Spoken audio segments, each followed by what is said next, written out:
તો વિદ્યાર્થી મિત્રો આપણે સ્વાધ્યાય 5. એક્સરસાઇઝ 5.3 ક્વેશ્ચન નંબર 9માં આપણે આગળ વધીએ છીએ. If the sum of the first 7 term of n is a p is 49, એટલે કે 7 ટર્મનો સમ આપ્યો છે 49, એટલે S7 49, અને 17 ટર્મનો સમ છે 289, એટલે S7 289 છે. Find the first n term, n ટર્મનો સમ ફાઇન્ડ કરવાનો છે. ચાલો આપણે SN ની ફોર્મ્યુલા કાઢી. SN is equal to n/2 2a plus n minus 1 into d. તો આ S7 માટે આપણે લગાડીએ છીએ ફોર્મ્યુલા. તો S7 7/2 2a n ની જગ્યાએ 7 માઇનસ 1 એટલે કેટલા થઈ જશે 6d. પછી S7 ની વેલ્યુ 49 છે, એટલે નેક્સ્ટ ટર્મમાં આપણે 49 7/2 2a 6d at it is 2 અને 6 માંથી 2 કોમન કાઢીએ તો a પ્લસ 3d આપણી પાસે મળશે. 7/2 2 કેન્સલ થશે. 49 ના ડિનોમિનેટરમાં 7 જતા રહેશે, તો 49 ડિવાઇડ બાય 7, 7 7 જા 49, 7 ઇઝ ઇક્વલ ટુ અહીંથી 7 ડિનોમિનેટર જાય કે સુવિધા a પ્લસ 3d. તો a plus 3d equal to કેટલા થઈ ગયા 7. તો આપણી પાસે S7 ઇઝ ઇક્વલ ટુ 49 જે હતા તેની વેલ્યુ આપણે પેલી એના ઉપરથી first equation a plus 3d is equal two 7 એ પહેલું ઇક્વેશન આપણે ફર્સ્ટ ઇક્વેશન આપણે મેળવ્યું. હવે બીજી વેલ્યુ આપણી પાસે છે S70 289. તો S70 ની આપણે ફોર્મ્યુલા લગાડીએ તો S70 is equal two 17/2 n/2 એટલે 17/2 2a plus n minus 1 into d એટલે 70 માઇનસ 1 ઇન્ટુ d એટલે અહીં 16d થશે. 2a at it is 70/2. S70 ની વેલ્યુ 289 આપણે પુટ કરીએ. આ બંનેમાંથી 2 કોમન કાઢીએ, 2 કેન્સલ થશે એટલે a પ્લસ 8d. 70 નીચે જશે એટલે 70 17 જા એટલે a plus 8d is equal two 70. તો ઇક્વેશન 2 આપણને મળી જાય છે. ઇક્વેશન 1 અને 2 આપણી પાસે ગિવન છે. હવે આ બેનો આપણે એલિમિનેશન મેથડથી આપણે આનું સોલ્યુશન મેળવશું. એટલે a plus 3d is equal two 7, a plus 8d is equal two 70. બે ઇક્વેશનનું આપણે એલિમિનેશન મેથડ થી સબટ્રેક્શન કરીએ. ઇક્વેશન 1 માઇનસ 2 માઇનસ 1, તો માઇનસ માઇનસ આ એ કટ થઈ જશે. 8 માઇનસ 3 એટલે 5d, 70 માઇનસ 7 એટલે 10, 5 ડિનોમિનેટરમાં જશે એટલે d equal to 2. d equal to put in equation 1, a plus 3d equal to 7, d ની વેલ્યુ આપણે 2 પુટ કરીએ એટલે 3 2 6, 6 ઓલી સાઈડ જશે એટલે 7 માઇનસ 6 ઇઝ ઇક્વલ ટુ 1. તો a ની વેલ્યુ 1 મળી ગઈ, d ની વેલ્યુ 2 મળી ગઈ. ચાલો Sn is equal to n/2 2a plus n minus 1 into d. 2 n/2 2 a ની value 1, n minus 1 to d 2n minus 2, d ની વેલ્યુ આપણે પુટ કરી પછી એને બ્રેકેટને ઓપન કરીએ એટલે 2n માઇનસ 2. આ 2 પ્લસ 2 અને માઇનસ 2 કેન્સલ થશે. 2n n/2 બે આપણી પાસે ડિજિટ વધશે n/2 અને 2n, એમાંથી 2 કેન્સલ, તો n ઇન્ટુ n એટલે n સ્ક્વેર આપણને મળી જશે. આપણે Sn ફાઇન્ડ કરવાનો હતો, તો Sn માટે આપણી પાસે a અને d હોવો જોઈએ, જે આપણે અહીંયા એલિમિનેશન મેથડથી a અને d આપણે મેળવી લીધો છે. આ આપણે n ફાઇન્ડ કરવાના સમ આપણે જોયા પછી a અને d ફાઇન્ડ કરવાના સમ આપણે જોઈ રહ્યા છીએ. એક્ઝામ્પલ નંબર 12 એની જેવો જ છે. If the sum of the first 14 term of AP is 1050, 14 ટર્મનો સમ 1050 છે, એટલે S14 is equal to 1050. Its first term is 10, એટલે a ની વેલ્યુ 10 આપી છે. 14 ટર્મ છે એટલે n ઇઝ ઇક્વલ ટુ 14 છે, એટલે બધું આપણી પાસે ગિવન છે. ફાઇન્ડ કરવાનું છે 20th ટર્મ. 20th ટર્મ એટલે A20 ફાઇન્ડ કરવાનું છે. તો A20 ફાઇન્ડ કરવું હોય તો આપણી પાસે a અને d હોવો જોઈએ. a છે પણ d નથી, તો d મેળવવા માટે આપણે Sn ની ફોર્મ્યુલાનો યુઝ કરશું. Sn is equal to n/2 2a plus n minus 1 into d. Sn એટલે 1050, n એટલે 14/2 2a 14 માઇનસ 1 ઇન્ટુ d. એટલે 2 7 જા 7 20, 14 માઇનસ 1 એટલે 13d. તો અહીં કટ થશે એટલે 150, અહીં 20 13d. 7 ક્યાં જશે? ડિનોમિનેટરમાં જશે. 7 ડિનોમિનેટરમાં જશે એટલે 1050 ડિવાઇડ બાય 7 કરશો એટલે 150 આવશે. 150 is equal two 20 plus 13d. 20 આ સાઈડ જશે એટલે 150 minus 20 is equal two 30d. આ બેનો સબટ્રેક્ટ કરશો એટલે 130 ઇઝ ઇક્વલ 30 ડિનોમિનેટરમાં જશે એટલે d ઇક્વલ ટુ 10 મળી જશે. તો d ની વેલ્યુ આપણી પાસે જોતી હતી આપણે મળી ગઈ. n is equal a plus n minus 1 into d. a ની વેલ્યુ 10, 20 માઇનસ 1 ઇન્ટુ 10 એટલે 20 માઇનસ 1 90 ઇન્ટુ 10 એટલે 190 પ્લસ 10. અહીંયા આપણી પાસે ડીની વેલ્યુ જે 10 મળી છે એ આપણે ફોર્મ્યુલામાં પુટ કરીએ છીએ n is equal to a plus n minus 1 into d. Any value 10, એનની 20 minus 1, ડીની 10 એટલે 19 ઇન્ટુ 10 એટલે 190 ઇન્ટુ પ્લસ 10 કરશો એટલે 200 આપણને મળી જશે. તો આપણે 20 ટર્મ ફાઇન્ડ કરવાનું હતું જે આપણને મળી ગયું છે 20 ટર્મ 200. ચાલો એક્સરસાઇઝ 5.3 ક્વેશ્ચન નંબર 3 નો ફોર્થ કે A3 આપણી પાસે 15 છે, S10 આપણી પાસે 125 છે, ડી ક્વેશ્ચન માર્ક છે, A10 ક્વેશ્ચન માર્ક છે. એટલે આપણી S10 ઉપરથી આપણે ડી અને A10 બંને ફાઇન્ડ કરવાના છે. તો પહેલાં આપણે આ બંને આપણી પાસે A3 એટલે થર્ડ ટર્મ અને S10 એટલે 10 ટર્મનો સમ આપણી પાસે ગિવન છે. એ બંને ઉપરથી આપણે ઇક્વેશન બનાવશું. ચાલો first of all A3 is equal to 15 છે તો A3 ઇઝ ઇક્વલ ટુ 15 તો A3ની ફોર્મ્યુલા શું થશે A પ્લસ 2D. બરાબર, એકદમ જાણીતું છે, ઇઝી છે. A3ની formula A plus 2D is equal to 15 at it is equation 1. આના ઉપરથી આપણે ઇક્વેશન 1 તૈયાર કર્યું. S10 ઇઝ ઇક્વલ ટુ 150 તો S10ની ફોર્મ્યુલા આપણે જોઈએ તો S10 એટલે n બાય 2 એટલે 10 બાય 2 2a પ્લસ n એટલે 10 છે, 10 માઇનસ 1 ઇન્ટુ ડી. S10ની આપણે ફોર્મ્યુલા લગાડી 125 એટ ઇટ ઇઝ. અહીંયા 2 5 10 કટ થાય છે, 2 5 10 કટ થાય છે, 2a 10 માઇનસ 1 એટલે 90 125 5 ડિનોમિનેટરમાં જશે એટલે 25 5 તો 2a plus 90 is equal two 25. આ ઇક્વેશન નંબર 2 છે. એટલે આપણી પાસે a પ્લસ 2d 15 અને 2a plus 90 is equal two 25 એટલે 1 અને 2 આપણી પાસે મળી જાય છે. બરાબર, હવે આ બેનું એલિમિનેશન કરવું હોય, આ બંને ઇક્વેશનનું એલિમિનેશન કરવું હોય તો એ કોર્ડિનેટ્સને સેમ કરવા પડે, એના કોફિશિયન્ટને સેમ કરવા પડે. તો એનો કોફિશિયન્ટ 2 છે તો અહીંયા 2 લાવવા માટે ઇક્વેશન 1 ને 2 વડે મલ્ટિપલ કરશું પછી બેનો સબટ્રેક્ટ કરશું. એટલે ઇક્વેશન 1 મલ્ટિપલ 2 માઇનસ ઇક્વેશન 2 એટલે 1 ને 2 વડે મલ્ટિપલ કરશો તો 2a 4d અને 13d આપણને મળી જશે. અને આ સેકન્ડ ઇક્વેશન છે 2a પ્લસ 90 25 એમાં નામ રહેશે, માઇનસ માઇનસ માઇનસ આ કટ થઈ ગયા, 4 માઇનસ 90 એટલે માઇનસ 5d, 30 માઇનસ 25 એટલે 5, માઇનસ 5 ડિનોમિનેટરમાં જશે, 5 5 કટ થઈ જશે એટલે ડીની વેલ્યુ કેટલી થઈ ગઈ -1. હવે આ ડીની વેલ્યુ -1 છે, ઇક્વેશન 1માં આપણે પુટ કરીએ છીએ તો a plus 2d is equal two 50.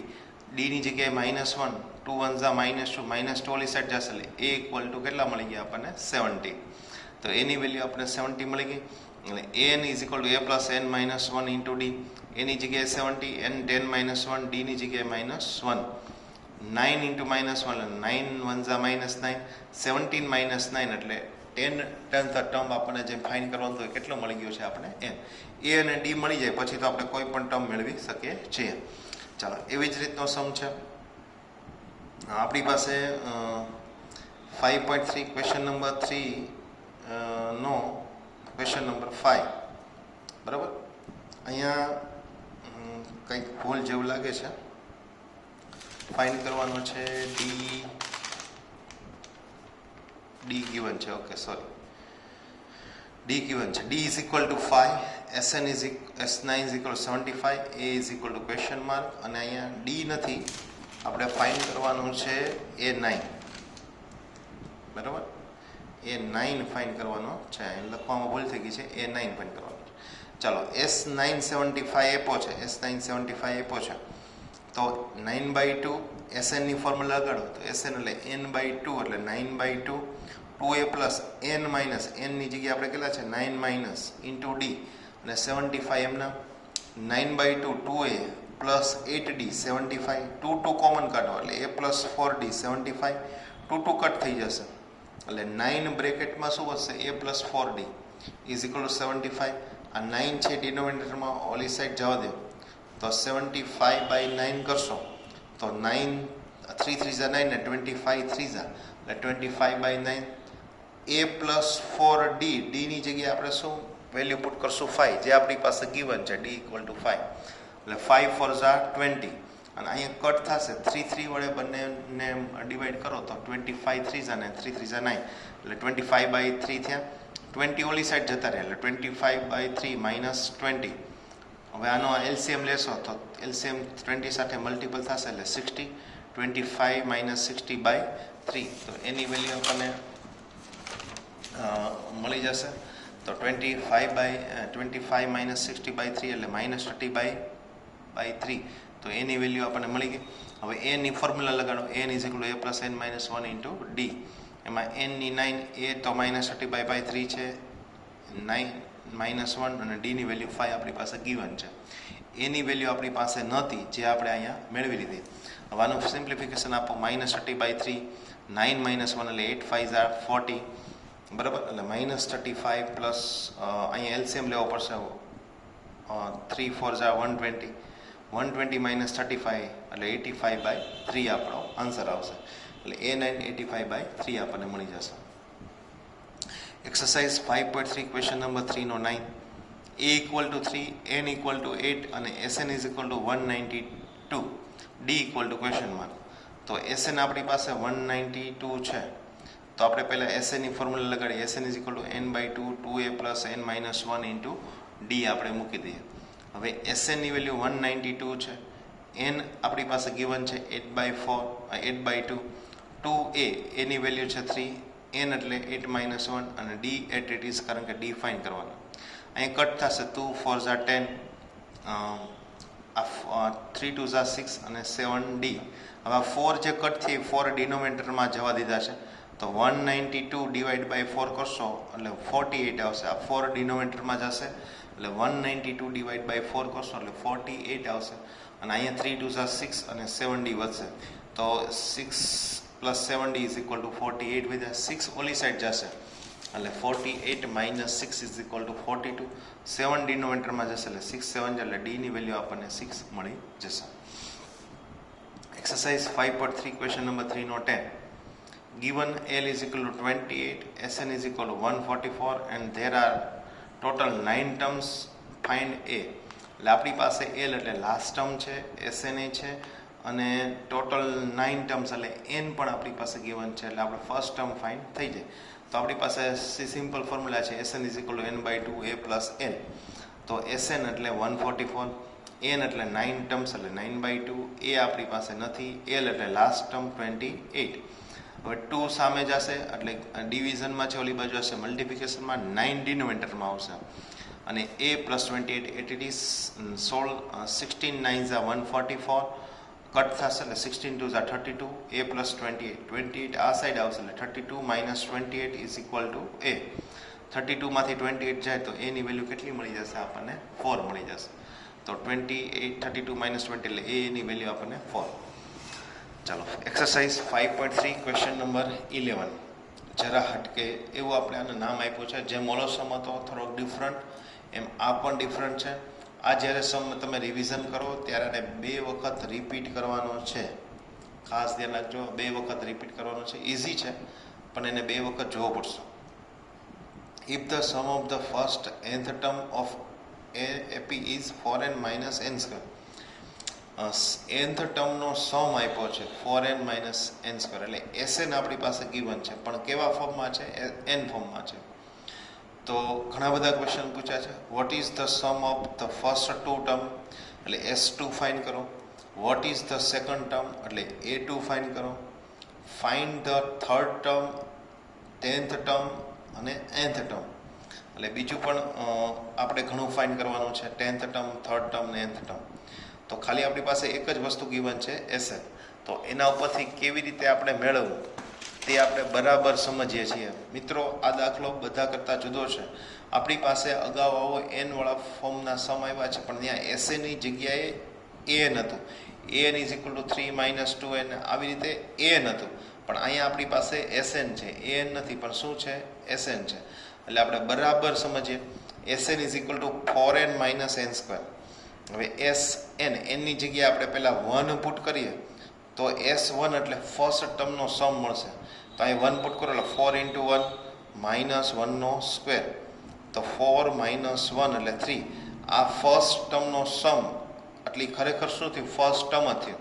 એટલે આમાં 1 વેલ્યુ મૂકી એટલે S1 મળ્યો પણ S1 એટલે ખરેખર શું થયો? એ જ થયો. એટલે એની વેલ્યુ આપણને કેટલી મળી ગઈ છે? 3. પછી S2 આપણે મૂકીએ તો 4 2 = 6. અહીંયા 4 2 = 6 અને 2 નો સ્ક્વેર એટલે 4. તો તો અહીં 4 2 ઝા 8, 8 માઇનસ 4 એટલે કેટલા થશે 4. તો આપણને શું મળ્યો S2 મળ્યો, એટલે 2 ટર્મનો સમ 4 મળ્યો અને 1 સમનો સમ 3 મળ્યો. હવે S2 માઇનસ S1 કરશું તો આ મને થિયરી મેં અગાઉના લેક્ચરમાં સમજાવી દીધી છે, બરાબર. જ્યારે એસએન આપણે સ્ટાર્ટ કર્યું, હજી એકવાર ફટાફટ જોડાઈ દઉં, દેખાડી દઉં તમને. જ્યારે એસએન વાળો આપણે ટાઈપ સ્ટાર્ટ કર્યો ત્યારે મેં આ થિયરી ઉપર વધારે ભાર મૂક્યો હતો અને ત્યારે મેં તમને કીધું હતું કે આનો આપણે કોઈક સમમાં યુઝ કરશું. એક જ મિનિટ, આપણે ફટાફટ જોઈ લઈએ છીએ. એસએન વાળો જે ટાઈપ આપણે સ્ટાર્ટ કર્યો ત્યારે એની અંદર આપણે ખાસ આની ઉપર ભાર દીધો હતો. 2 મિનિટ. યસ, આખી થિયરી મેં સમજાવી છે કે A1 A2 A3 A4 S1 S2 S3 S4 વચ્ચે ડિફરન્સ શું હતો અને S2 માઇનસ S1 કરો તો આપણને શું મળતું હતું A2, પછી S3 માઇનસ S2 કરો તો આપણને શું મળતું હતું A3. આ વિડીયો જે મેં સ્ટાર્ટિંગનો ટાઈપ 3 જ્યારે સ્ટાર્ટ થાય છે ત્યારે સમજાવ્યો હતો, ત્યારે આની ઉપર ખાસ ફોકસ કર્યું હતું. એના ઉપરથી આ ફોર્મ્યુલા બની SN = SN - 1. મેં ત્યારે કીધું હતું કે આનો કોઈ સમમાં આપણે એનો યુઝ કરશું. તો અત્યારે આપણે જે સમ કરવા જઈ રહ્યા છીએ તે આની ઉપર જ છે, એટલે બરાબર જોઈએ. S2 આપણને મળી ગયો છે 4, S1 મળી ગયો છે 3. હવે S2 માઇનસ S1 આ બેનો સબટ્રેક્ટ કરશું એટલે 4 માઇનસ 3 કરશું એટલે 1 મળશે, પણ S2 માઇનસ S1 કરો એટલે શું મળી ગયો છે આપણને સેકન્ડ ટર્મ A2 મળી ગયો છે. એટલે A2 અને A એટલે ફર્સ્ટ ટર્મ થયું. તો ફર્સ્ટ ટર્મ અને સેકન્ડ ટર્મ બંને હોય તો એના પરથી આપણને D મળી જાય. D એટલે A2 માઇનસ A1 એટલે 1 માઇનસ 3 એટલે D મળી ગયો -2. તો ફર્સ્ટ ટર્મ A તો આપણી પાસે મળી ગયો છે 3 અને D પણ આપણને મળી ગયો. તો હવે આપણે કોઈ પણ વસ્તુ મેળવી શકીએ. એમાં આપણે કીધું છે A3 ફાઇન્ડ કરો. તો A3ની શું ફોર્મ્યુલા થાય A પ્લસ 2D. તો એની જગ્યાએ 3 અને Dની જગ્યાએ -2 પુટ કરો તો 3 - 4 એટલે A3 કેટલા મળી ગયા છે -1. આમાં તમને એમ કે A10 ફાઇન્ડ કરો તો A10 = A પ્લસ 9D. તો એની 3 Dની -2 એટલે 9 2 ઝા 18, 3 - 18 એટલે A10 મળી ગયા છે -15. તો A3 -1 અને A10 -15 બંને આપણી પાસે ગિવન છે. ચાલો, Anની વેલ્યુ મળી. An = A plus n - 1 × D. એની જગ્યાએ 3 n - 1, Dની જગ્યાએ -2. -2 ને મલ્ટીપલ કરીએ એટલે -2 +2, 3 + 2 એટલે 5, 5 - 2n. તો આપણી પાસે n પર મળી ગયો છે 5 - 2n. આપણને A3 A10 અને An ફાઇન્ડ કરવાનો હતો. Anમાં nની જગ્યાએ n જ એમને રાખવાનો છે એટલે આપણે an પણ આપણને મળી ગયો છે. તો અહીંયા આપણે A અને D ફાઇન્ડ કરવાનો, SNની અંદર A અને D ફાઇન્ડ કરવાના સમ આપણે અહીંયા જોઈએ. હવે નેક્સ્ટ વિડીયોની અંદર આપણે વર્ડ પ્રોબ્લેમ આ ચેપ્ટરના જોવાના છે અને વર્ડ પ્રોબ્લેમ જોયા પછી આપણું ચેપ્ટર કમ્પ્લીટ થશે.